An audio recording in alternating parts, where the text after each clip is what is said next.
if it is prudent for them to do that, to take precautionary measures to, okay, is this alliance with this person prudent for me, and is it prudent for me to advance Islam? Then I'm not supposed to do it, but if I need to preserve myself and to preserve Islam, then I can do it. So it's like kind of doing stuff with your fingers crossed. That's just so I can understand that. I'm just trying to make sure that's basically what it's saying. Okay. You're tracking, right? That's the Henderson way of tracking right there. But doing it right there. Yeah. You think you just fell out of a coconut tree? Men do not menstruate. Some women have penises, right? Some men have vaginas. Oh man, you want a grandkid? Oh man, well dude, you're a weak man, dude. LGBTQIA+++, and then we included men who dress up like women and mock women, like influencer Dylan Mulvaney. Everything Manly Podcast is a place where men can come to be taught and encouraged to think and act like men in a world where men are being feminized. John and Tommy are two men who want to encourage men how to think and act in a feminized world.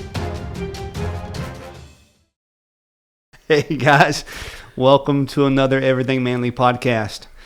John, today we have a topic that is front and center on all the social media platforms right now, and it's radical Islam. Yeah. And so we're going to be talking about this topic on how men need to be thinking about this. We don't need to have our heads in the sand on this. I don't think we need to freak out either, especially if you're a Christian man, because all truth is God's truth. But it should give you pause for Islam, what the end goal of Islam is according to the Quran, what it actually means. So we're going to look at some of these terms. We're going to read some from the Quran.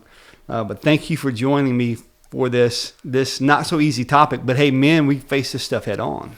Right? Absolutely, yeah. I mean, it's one of these things where in recent weeks we've had to really process a lot of this. Sure. We were talking about it. There's just lots of, really not only in America but in other places, all kinds of events where Islam gets brought up, and typically and sadly it's probably brought up in ways that proponents of Islam don't want it to be brought up, but we see it coming out with some of these attacks, and we see it where people are taken advantage of or whatever else. And so I think for me, I've had to begin to kind of process this, like, man, how could someone really follow this kind of teaching, and what's the background of it? And I don't propose to be an expert in it. I'm vaguely familiar with it, and that kind of thing. But done a little bit of study in it. But it's just one of those things, we see it, and I think as men, these are conversations you're going to have at your kitchen table. Yep. You're going to have these conversations around the water cooler at work, so to speak, or and that's where I see it now, because you see these really extreme positions that kind of come up, and I think there's got to be some middle ground where we as men kind of guide these conversations where we're not all out going and launching a crusade, and at the same time we're we're at the same time we're not just coddling it and agreeing to it. I mean, there's got to be some place for I think men to stand. And so let me go, I guess let's go ahead and say that from the beginning. We don't claim to be Islamic scholars. No. I have read the Quran. I have memorized some of the Quran. I have dialogue with Muslims in various parts of the world, including Raleigh in this area. I don't hide from conversations with Muslims because Muslims are very spiritual and they love to have spiritual conversations. Sure. But what I'm saying, what I'm going to be talking about today, I'm just going to be reading from the Quran itself and asking, what do these texts say?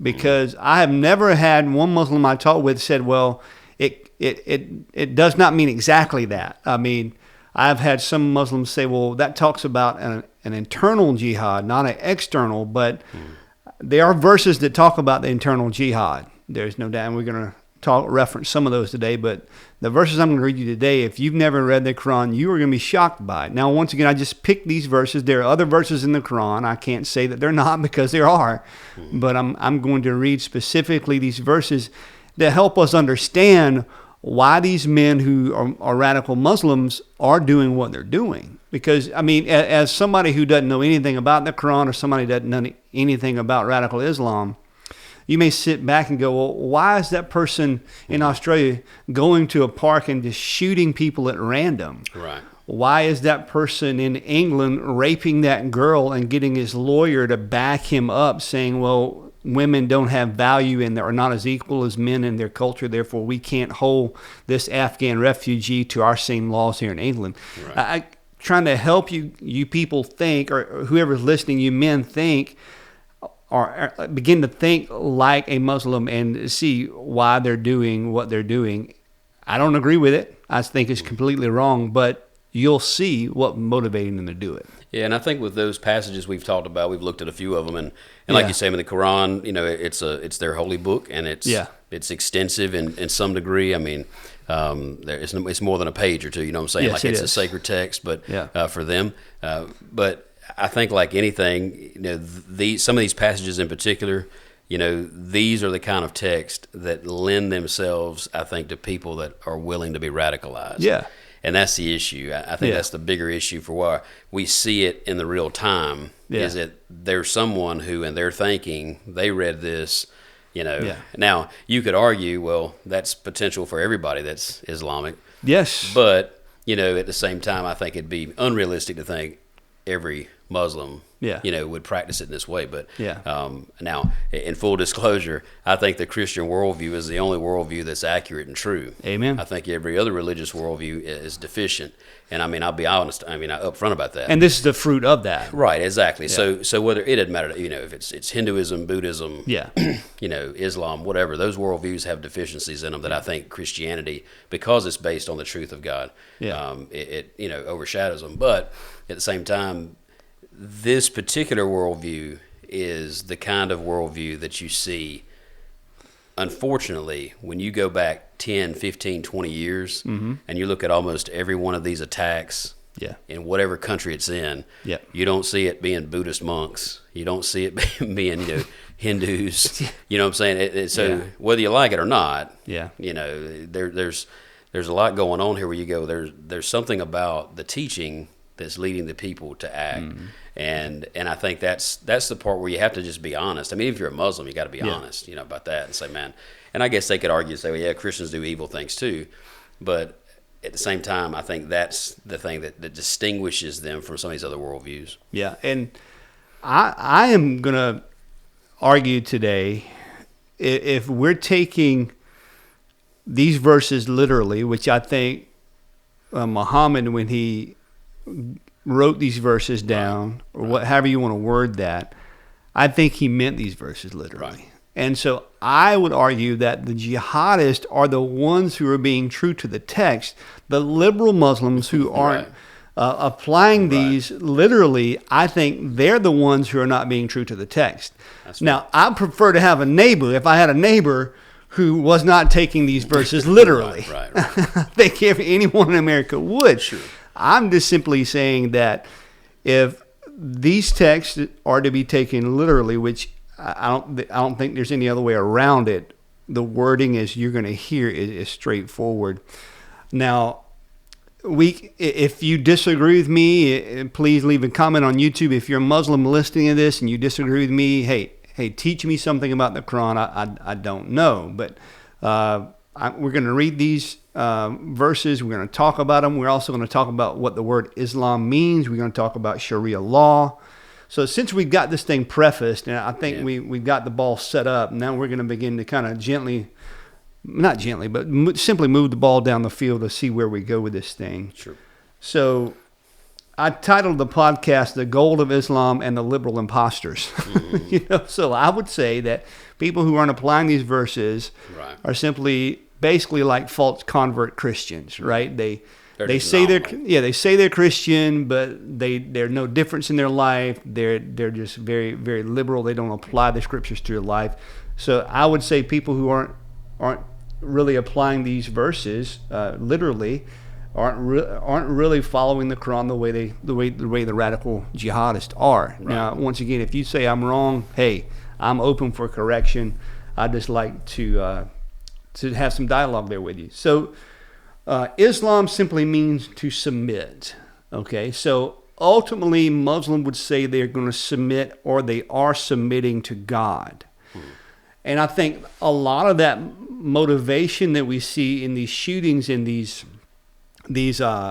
radical bombings and things like that, these are just these jihadists saying that these people are going to submit to God whether they like it or not. Right. And we're going to show our authority. We're going to show our power over them. That's simply what Islam means. It means to submit.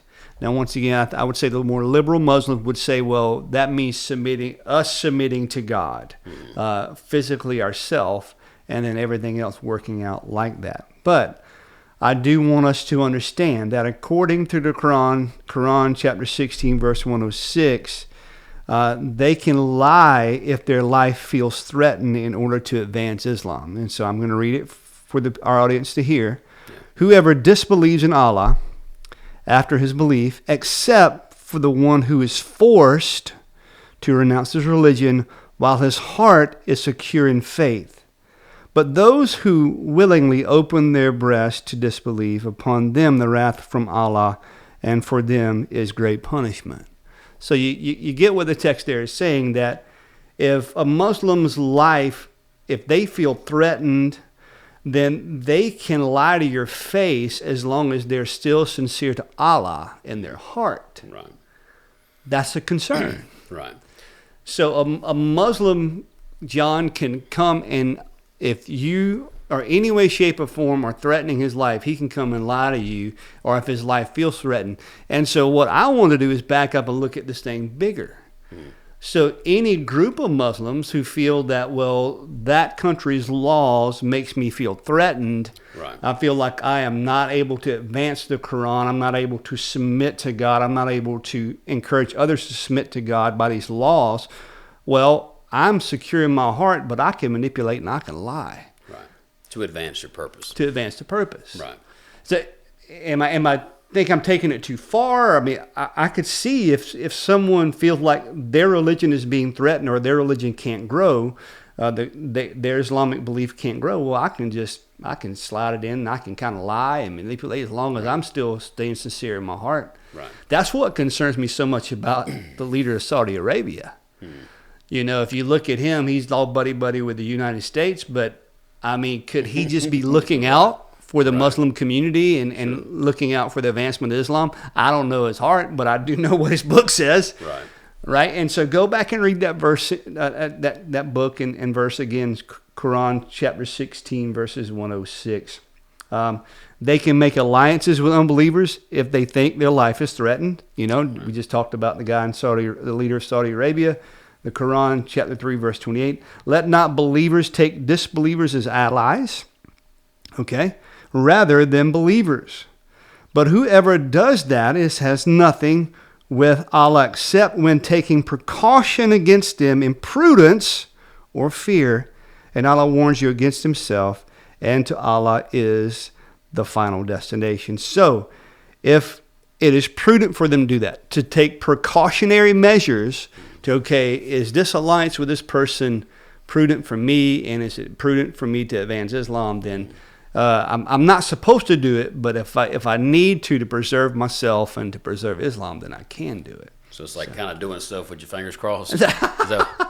That's just so I can understand that. I'm just trying to make sure That's basically what it's saying. Okay. You're tracking, right? Right. That's the Henderson way of That's tracking the right way there. of doing it right there. Yeah, yeah. I promise I'm telling the truth. Yeah. Fingers crossed. I promise, right? Yeah. And then number two, I think that this is just very practical and very rational. That just look at countries that have Islamic rule. Yeah. And I think you briefly touched on that. I mean, if you look at these countries, whether it be Saudi Arabia, whether it be Iran. I mean, just briefly, I'll give you some statistics about Saudi Arabia. Saudi Arabia, the authorities continue to arbitrarily arrest and detain people when they have peaceful expression going on, including activists, journalists, online critics. Many faced harsh prison terms, travel bans, and unfair legal process. Women's rights are out of the window. Women's rights activists have been imprisoned and harassed for peaceful campaigning. Also, many women who support this type of campaign of having women's voices They're banned from speaking. Women drivers can be imprisoned or harassed, despite the fact the law has been changed to allow women to drive. So there definitely is favoritism. Iran, women's rights. Iran laws and practices systematically discriminate against women, including strict enforcement of the hijab. So and I'm probably butchered that, if I do, forgive me, but that's the head covering. They can't have anything of their skin showing. The freedom of speech. Thousands of people have been arbitrarily detained, interrogated, harassed, unjustly persecuted for expressing their views or participating in a peaceful protest. Now, if you tell me, hey, Tommy, where are you getting these stats from? How do you know this? I'll have links in the show notes. Once again, these are very liberal websites that they don't agree with Christianity at all, but they're just stating the facts of what's going on just in 2 of these Islamic countries. So just from a human rights perspective. Yeah. And so, once again, this is just a very logical way to look at it. I mean, wherever human rights are being suppressed or denied, a lot of these countries are Islamic. Now, I know we're constantly getting our freedoms trampled upon in this country and pushed on. We have to push back because of the Constitution, and we're going to talk about some of that later. But just look at these Islamic-run countries. And once again, I'm not Islamophobic. I'm not scared of Muslims. I have conversations with them. I've even lived around some of them. So I'm not fearful, but I'm just saying it's time for us to begin to think about these things and to think about how to process through this as Americans. And we'll get there, but I'm just trying to lay some preliminary groundwork here in the beginning. So not only should we look at countries that are Islamically run, but I want to read these verses from the Quran, and I want you to listen to them, and I want you to ask yourself, were these verses to be literally applied to our life or not? And listen to some of the words in these verses. Quran chapter 2, verse 129. And kill them wherever you overtake them, and expel them from wherever they have expelled you. It's worse than killing them. Do not fight them there's a big some Muslim words, Majashaba ala haram, until they fight you there. But if they fight you, then kill them. Such is the recompense of disbelievers. Quran chapter 8, verse 39. And each one of these chapters are actually books, so they have Aramaic names, but I just put down 839. And fight them until there is no fight left or persecution left in them. It's an Arabic word, fitnah, and until the religion, all of it, is for Allah. And if they cease, then indeed Allah is seeing what they do. Quran 9, verse 5. And when the sacred month is past, then kill the polytheist, wherever you find, not proselytes, but polytheists, wherever you find them, capture them, besiege them, and sit and wait for them in every place of ambush. But if they should repent, establish prayer, and give zakat, let them on their way. Indeed, Allah is forgiving and merciful. Quran 9, verse 29. Fight those who do not believe in Allah or in the last day, and who do not consider unlawful what Allah and His messengers have made unlawful, and who do not adopt the religion of truth from those who were given the scriptures, that's being Christians, until they give jaza willingly while they are humbled. Okay? O Prophet, Quran 66:9, last one. O Prophet, strive against the disbelievers and the hypocrites, and be harsh with them, and their refuge is hell, and wretched is their destination. All right, so what I just read to you has been 4 verses from the Quran. I'm going to go back to the first verse, 191, and kill them wherever you overtake them, and expel them from wherever they have expelled you. Fitnah is worse than killing, and do not fight them in a certain location until they fight you there. But if they fight you, then kill them. How else do we take that? Right. I mean, and kill them wherever you overtake them. Right. So So like you say, I guess the person reading this or the person that's that's following this book, they've got to make a decision. Do I take it literal? Sure. Or does it mean something else? Yeah. Is it a historical allusion in the text or something Yeah. like that? I don't know. But I would say that almost which every religious system has some sacred book, right? I mean, Yeah. Bible, Christianity, whatever, that kind of Yeah. thing. And I think probably across the board, everyone would say, in whoever you were talking to from a religious worldview, they would say, well, yeah, we should take these texts literally, unless it's explicitly not to. Yeah. And so that's the way we would interpret the scripture, the New Yeah. Testament and the Old Testament. We would say, yeah, these texts should literally be read the way that they're written, Yeah. unless there's some explicit reason not to, or unless there's some obvious reason not to. Yeah.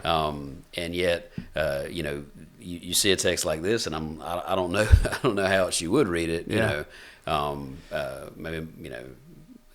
Maybe it's one of those things where they would explain it away some other direction. I Yeah. don't know. I've never had that conversation. I've heard those verses, and of course, those. It's just like anything. You pull out a few that are pretty explicit, and you can kind of lob those things at, exactly. at someone. But Yeah.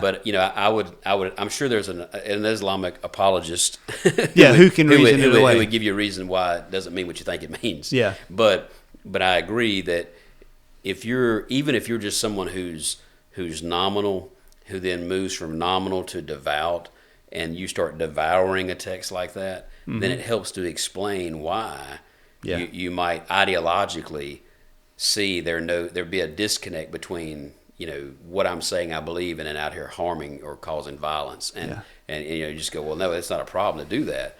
And so I can see where that leap happens, Yeah. And I think another thing to consider too is, especially with Islam, is that the way that worldview operates is that you're born Muslim, right? I mean, you could eventually convert, but those who come from Muslim homes, Muslim families, they're born Muslim. So It's a traditional thing. It's definitely. a traditional thing there. Whereas, you come to a place like America that has historical roots in Judaism and Christianity, and you go, well, no, we come to Christianity, we come to Christ in faith, and so there's a distinction there that I think that Christianity has versus those of the Muslim faith. Because if you were to walk away from the Muslim faith in that culture, there would be great consequence. Whereas we would look at it in our culture and say, for those who are coming out of a Christian background, and say, you know what, that's a decision that you need to follow or make or however we want to word it. But just because you're born into a Christian home with mother and father who claim to be Christian doesn't mean you're saved. Yeah. And so you're not necessarily going to be a proponent of the Bible. Yeah. By default. But I feel like this is where, when you're raised from that young age to read texts like this, it's not too far-fetched to see these things get taken to the extreme. And at the same time, you now should, if you've never been exposed to Islam, at minimum, at least you can begin to understand why those two guys in Australia took guns and began to shoot just random people in the park. They were committing jihad against, they were killing them wherever they found them, and they were overtaking them wherever they found them. Now, to be fair, you see in the text, it says, do not fight them at a specific location, Majad al-Haram, until they fight you there. So that will give them the freedom. Hey, if they fight you, if they're not fighting you, hold off, don't fight them in this location. But boy, if they fight you, then fight them back, right? Right. And I would love for us to contrast that to Jesus hanging on the cross. The ones who just pierced his side, physically nailed him to a cross. Sure. He says, Father, forgive them, for they know not what they do. Yeah. And that's the standard that the Christian has. Yeah. Paul says, imitate me as I do what? Imitate Christ. So at minimum, look at the contrast here. In this text, they are being challenged, being encouraged to kill unbelievers. Jesus Christ is praying for those who hung him on the cross, and we are being encouraged to do the same as he did. He says, pick up your cross and follow me. So there's a vast contrast. Some people love to say, well, the God of Islam and God of Christianity is the same. No. They're worlds apart. They are completely worlds apart. One's a false god. Islam it's a false god. With all due respect, wherever respect needs to be given, is a false god. It's an idol. The Bible tells us to hate idolatry. Jesus Christ is the one true living God who embodied mercy and grace and justice and extends it all who believe. So, and talking a little bit about Sharia law, because you hear a lot about that. Sharia law. Basically, all that simply means is divine ideal. So every Muslim scholar can begin to interpret the Quran and go, okay, what laws do we want to put in place to make sure that we abide by the Quran, to make sure we abide by the Hadiths. The Hadiths are just a commentary in which Muslims help them interpret the Quran.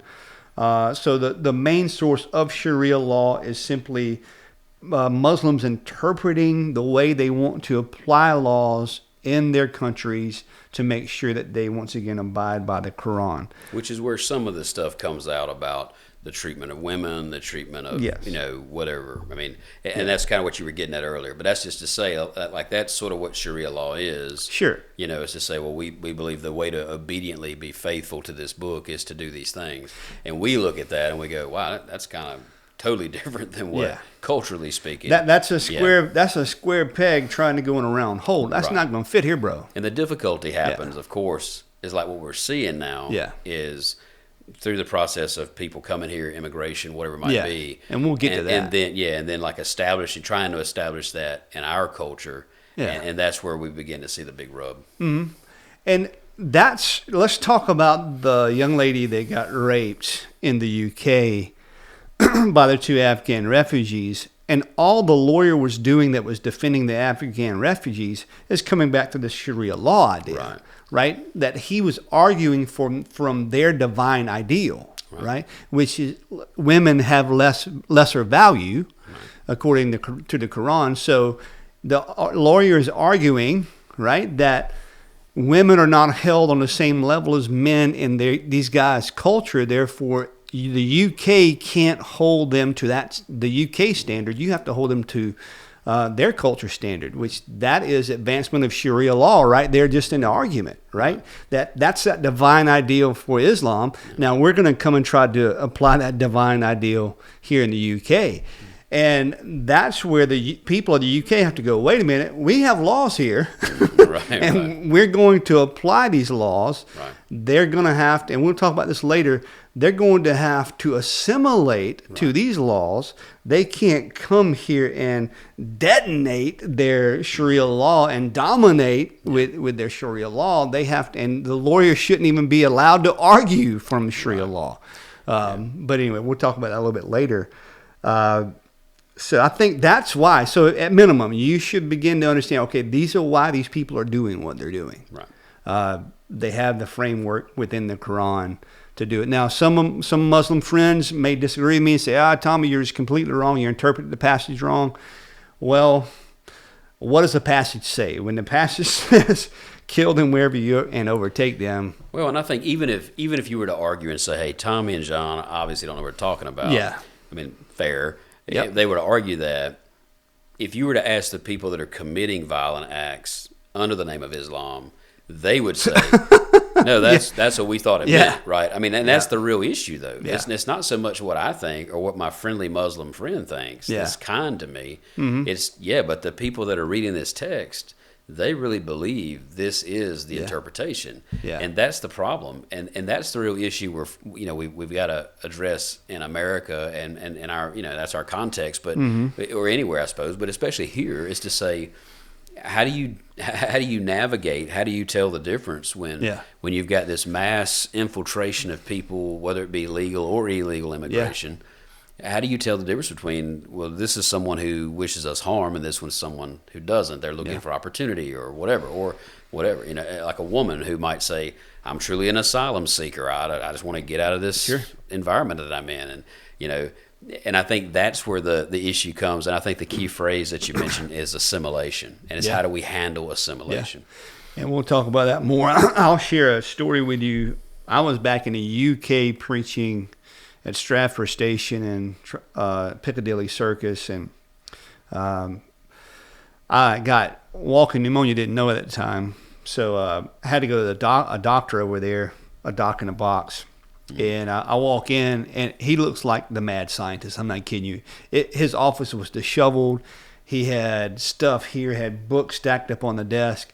And so the nurse walks me in. I sat down in this chair of all this, like somebody just dropped a hand grenade in his office. And I'm just sitting here going, well, this is going to be interesting. Yeah. So a guy walks in, and he says, I promise you I'm a legitimate doctor. It may not look like it here. I just moved into this office yesterday. Give me a moment here to talk with you. I said, sure. We both kind of laughed about it. And we began to talk, and I told him I was a Christian. He was a Jewish man.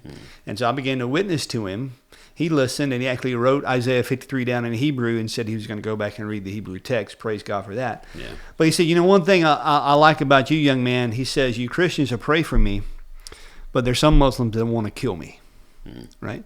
And so even this Jewish man, he saw the contrast, and he saw the difference. And I think what you bring up, John, is very vitally important. Per se, how we look at what the Quran reads is it's literal. That doesn't matter because you and I aren't ever going to apply the Quran because I think it's a false teaching. Sure. But what does matter is the Muslim that reads this and does apply it. Right. Right. That's the real issue. You may say, well, Tommy, your Old Testament, I'm here to tell you, right, that Jesus Christ came to fulfill the Old Testament. Yeah. He came to do something I couldn't do. So I don't have to go out and stone somebody anymore, right? That Jesus Christ came to fulfill that law. And those caught in adultery now come to the mercy of the cross, come to the mercy of Jesus Christ. Sure. Yeah. There's a huge contrast here. If you get nothing from this podcast, get the contrast between Islam and Christianity. Yeah. We're not talking about Buddhism and Hinduism today. We're two men that we see what's going on in the UK. We see what's going on here in American culture. We see what's going on in Dearborn, Michigan, and we're telling you this is why it's going on. Yeah, that's right. And it trickles down. I mean, what you see in these other places, eventually, is going to trickle down. And what happens in American cities, the major metropolitan areas, eventually trickles down. Yeah. And it may be a 10-year gap. Yeah. But or 20 or 30. Yeah, and whatever happens in the Chicagos and the New Yorks and the Los Angeles, they end up coming to these other places. It's just the way everything is, flows down. And so this is why we see it in these big places now. And the population's there. It's easy to blend in there. It's easy to orchestrate damage in places like that, and so it makes sense to go there versus some rural area like we live in. That'd be the exception to the rule. Yeah. And so when people who are bent on destruction and violence find their source material that they think justifies it, it's not surprising that they go to places like that. And I think you're right. I mean, this is one of those things where it's not everyone, clearly, but the ones who do, this is probably where they find it at. And if you go and do some research on Muhammad, you'll see he was a peaceful man in the beginning. He traveled the Silk Roads, the trading routes. He worked with his uncle some. But once Muhammad came into a city and he got power, people began to submit to him. And so I'm just simply saying, look at Muhammad, look at his life, look at the Quran, what it says, right? And take it for what it's worth. I mean, when you look at Dearborn, Michigan, and I watched a Christian evangelist get kicked out of the city, they wouldn't let him come in and witness for Christ there. Yeah. Why? Because it doesn't match Sharia law. Yeah. Islam means submit, ultimately submit to their view of God. And it doesn't fit Sharia law. It doesn't fit Islam. It doesn't fit the Quran. So get out of here, right? We got power here. You're not welcome. Yeah. And so all we're telling you to do, just begin to put your radar up. If you're not a Christian, I'm going to tell you, become a Christian today, because then you have the understanding and the ability to be able to combat some of this stuff. And that gets me to the third point here. Not only do we already defined Islam, we already talked about the countries that have Islamic rule and the verses that give this jihad teeth and give them the ability to go and randomly just take out infidels, people who don't believe that way. But now we're going to talk about our American government. And so we're going to go back to the basics. We're going to go back to elementary school, right? We're going to talk about the three branches, right? We're going to talk about the executive branch, the judicial branch, and the legislative branch, right? And so our government is made up of those branches, the executive branch being the president and his cabinet, judicial branch being made up of the Supreme Court, the legislative branch being made up of the House of Representatives and the Senate. Now that makes up what we call Congress. They should make the laws. Now, does our government run like a fine oil machine like the Founding Fathers designed it? I would argue no, it does not. But undergirding that whole structure of government is the Constitution and the Bill of Rights. The Constitution is a document that is saturated with the God of the Bible. Yeah, right. I mean, we see the due process found in Leviticus. We see liberty, the pursuit of happiness, all these things found in knowing your Creator. These things are found, inalienable rights are given to you by your Creator. So right. I'm not saying every founding father was a Christian. There were some that were very strong deists, but they were very Christian men like Thomas Paine and other Christian founding fathers. But the deists even saw the value in the Bible and applying biblical principles to this Constitution. They didn't apply the Quran. They didn't apply the Hindu Vedas. They didn't apply the Buddhist writings. They applied the Bible. Yeah. And so people say, well, this country was had all founding Christians. That wasn't true, but it was founded on Christian principles. Sure. That shows up in the Constitution. If you haven't read the Constitution lately, I don't have it memorized, but there are spots in the Constitution where you're going to say, yeah, this is overtly Christian. Right. Due process is just that, having more than one witness, right? Having 2 or 3 witnesses to convict somebody, innocent until proven guilty, right? In a court of law, all these things are set up in the Levitical framework. So, well, it's kind of like we've said before on numerous podcasts, and that is that, clearly we come from this as men and friends, but also as Christians, and there are Christian principles that even if you're not a Christian are good. Yes. Right. And that's what we've said before. Like there's plenty of guys who may listen who say, man, I'm not really a believer. I'm not all in on that, know, but I understand what you're saying. But if they apply Christian principles to their life, right, they work. And this is, I think, what the framers figured out was that those principles, they made sense. Like, of all the documents they could have drawn from, and out of all the worldviews they could have drawn from, I think it's by God's providence that they did the very thing that they did. And I think we as a nation are sometimes blessed because we submit to Christ, and sometimes we're blessed in spite of our foolishness, but we're still blessed. Very, very true. And I think God honors His witness and the country that we have, and so we have freedoms that we ought to leverage, for the moving of Christ and the gospel. And that shows you the power of the principles of Christianity. Right. Even if you're not a Christian, and you take the Constitution and the principles found in it because it came from the Scriptures, you can begin to have a civilized society, which we've had for 200 some plus years. Right, that's right. And if you apply the principles of the Quran, you end up with Sharia law. You end up with women not being valued, women not even be able to show a piece of their skin. Now, that's just the reality of it. Whether you like it or not, that's. And I was talking to a Muslim the other day at the gym, and we were talking about Christian principles in America. He's like, how do you think it's going in America that people are being Christian? I said, it's horrible. People are filled with lust. And he looked at me, he smiled, he said, exactly right. And you know the point he was making, right? Yeah. This country needs Sharia law. Right. This country needs the Quran. Right. But just because people aren't applying all the Christian principles, or even some of the Christian principles, doesn't mean that the Constitution's bad. Doesn't mean that the Bible's bad. Right. It just simply means that they need to begin to apply it to their life. Yeah. Which leads to the next issue, and that is assimilation, right? Is that if you come here, then you need to assimilate to these principles and this culture, and when you come here and your goal is to dominate that then listen, you've been to multiple countries in your life outside of America. Yeah. And when I go there, it's by invitation. They give you a visa. Yep. And you get to go for a certain period of time. You tell them why you're there. You tell them what you're planning to do. You tell them where you're staying. Tell them where you're staying. How long you're going to be there. And they give you a little stamp, and it's a courtesy. Yep. And you walk in and you walk out in a couple of days or whatever it is. Yep. And never once have I thought to myself, hey, I'm going to come here and show them everything they're doing wrong. I go there and, I assimilate to whatever the standards might be at the time, and if they don't conflict with my, morality or something ethical, then, that's fine.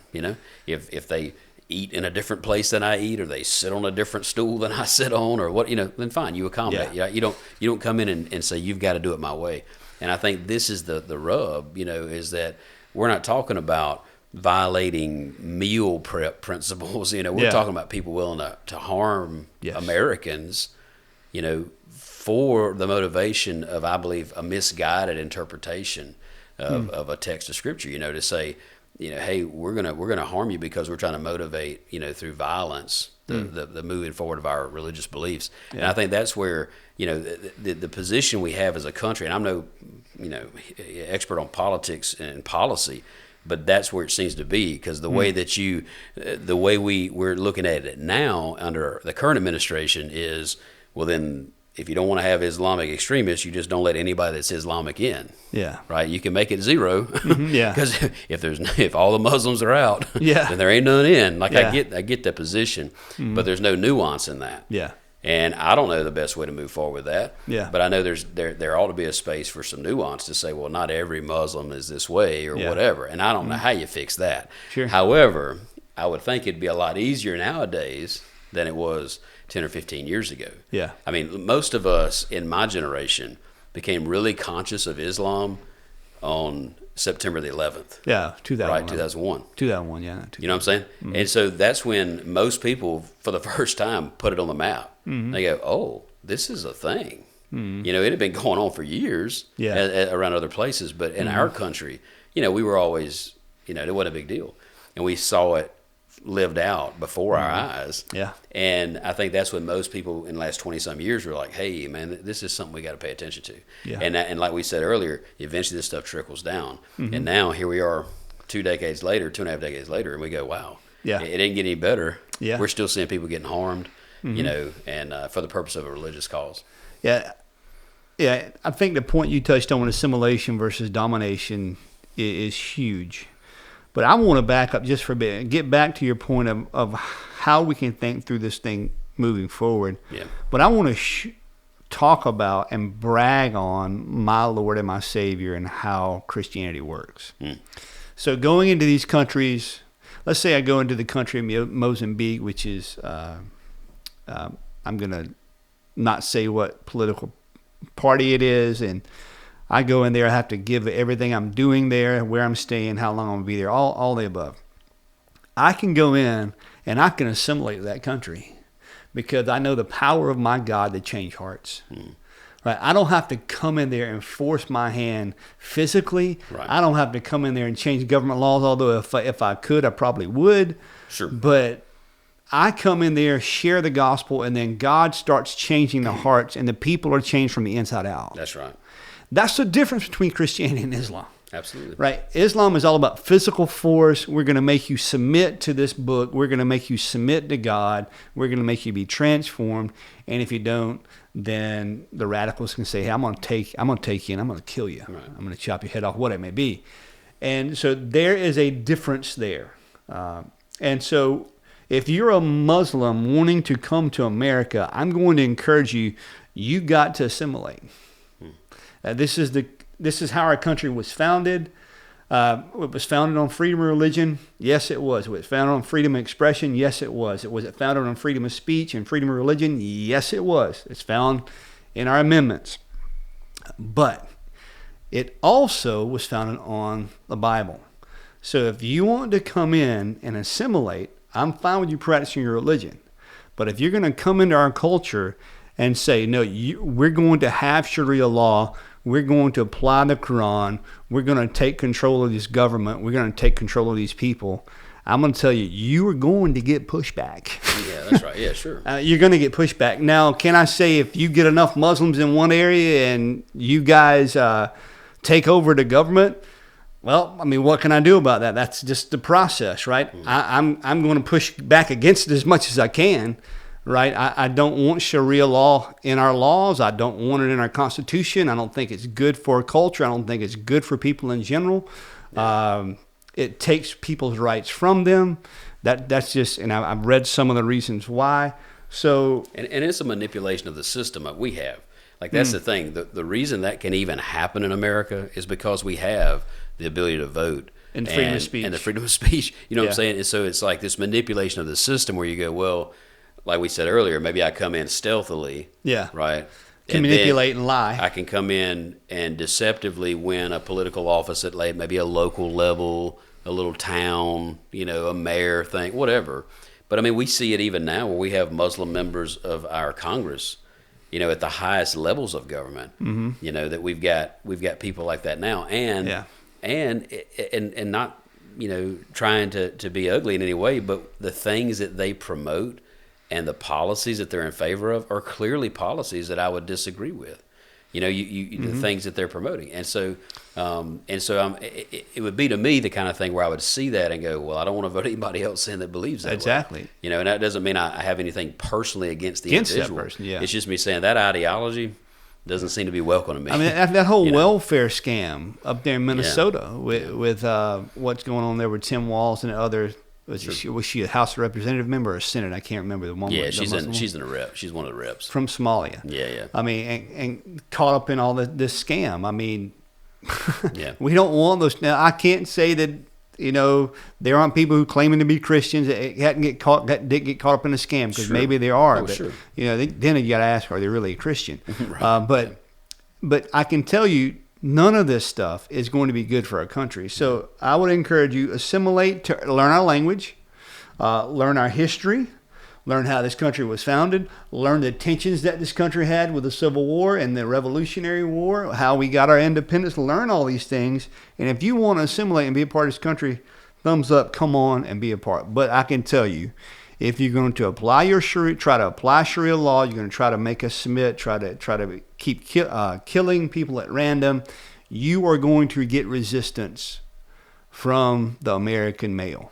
Yeah, sure. You're just going to, and you should. I mean, yeah, we're not going to sit back and fold our hands and go, no, we're not going to do anything. I was talking to a young man yesterday. He's going to be running for a political office in North Carolina. He's a Christian man, loves the Lord. And he was like, hey, man, I may be asking your opinion on a few things. I was like, hey, brother, just let me know. I'll make time for you. We need more people like him in office. And if anything, if you're a man hearing this and you run a business and you got your act together, you love the Lord, or even if you don't love the Lord, but you see the importance of Christian principles, I'm going to tell you, run for government. Be a part of your city's board. I mean, go into town council. I mean, just do something. Be a part. Make decisions, because if you don't, other people are. Yeah.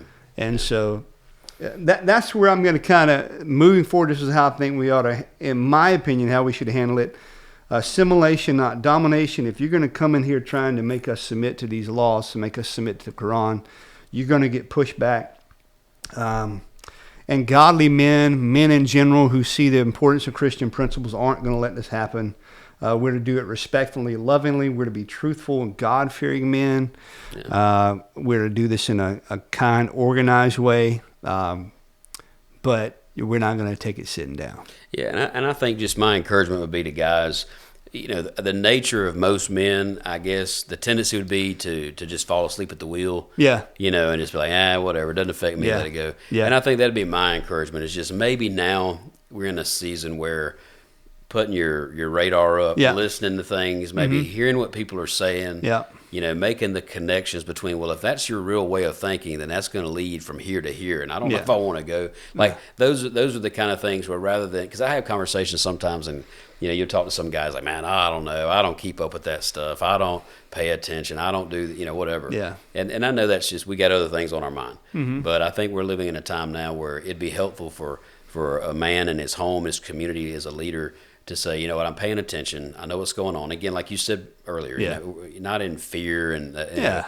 world's crashing in, but to say, look, I want to pay attention. And then to push back when necessary, to say, what was just said, or maybe it's something in the community that comes up and you go, that just isn't true. Yeah. And there's a different way of looking at this, and to be vocal about those things. And as you said, I mean, we do that respectfully. Yeah. We do that in a way that honors, in my case, I feel like we do it in a way that honors the Lord. But, and then ultimately, in my worldview, we trust that the Lord is all powerful. Oh, amen. And that there's nothing that happens by accident. No. And so these relationships we're in, the people that we rub shoulders with, these things are not, they're by God's providence. He puts them there for a reason. And we ought to utilize those relationships to push forward the truth of the gospel. Amen.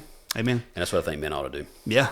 I mean, so there you have it. We let's kind of review. We defined Islam, what it means. It means to submit, and it means ultimately submit to God, how the Quran views God and teaches God. Sharia law means perfect ideal, and that's to be interpreted by Muslims and Muslim scholars who read the Quran and the Hadith and how to apply that into their government rule and their law. We talked about, countries that have Muslim rule, just to look at them. We talked about Iran, Saudi Arabia briefly. Look at how those countries are run. I mean, women still being arrested for driving, having to wear the hijab, completely cover their skin and their bodies with no skin showing at all. Sometimes I wish the American women would just get a little bit of that, just a tiny bit of it, right? Modest is hottest. Gee whiz, cover yourself up, Chicola. Really, cover yourself up. No, and then we also talked about the Quran, the verses. We read the verses. I'm going to actually leave some of the verses in the Quran in the show notes, so you can take it, read it yourself. Know that, and maybe have conversations with your Muslim friends. Maybe just in general, maybe this is going to start some conversations with what I would consider liberal Muslims and born again Christians, right? To allow them to begin to talk to each other, to go to them, hey, did you know this was in your book? And what does this mean? Like what does it mean? What does this mean? Yeah, help me understand what this means. Yeah, exactly.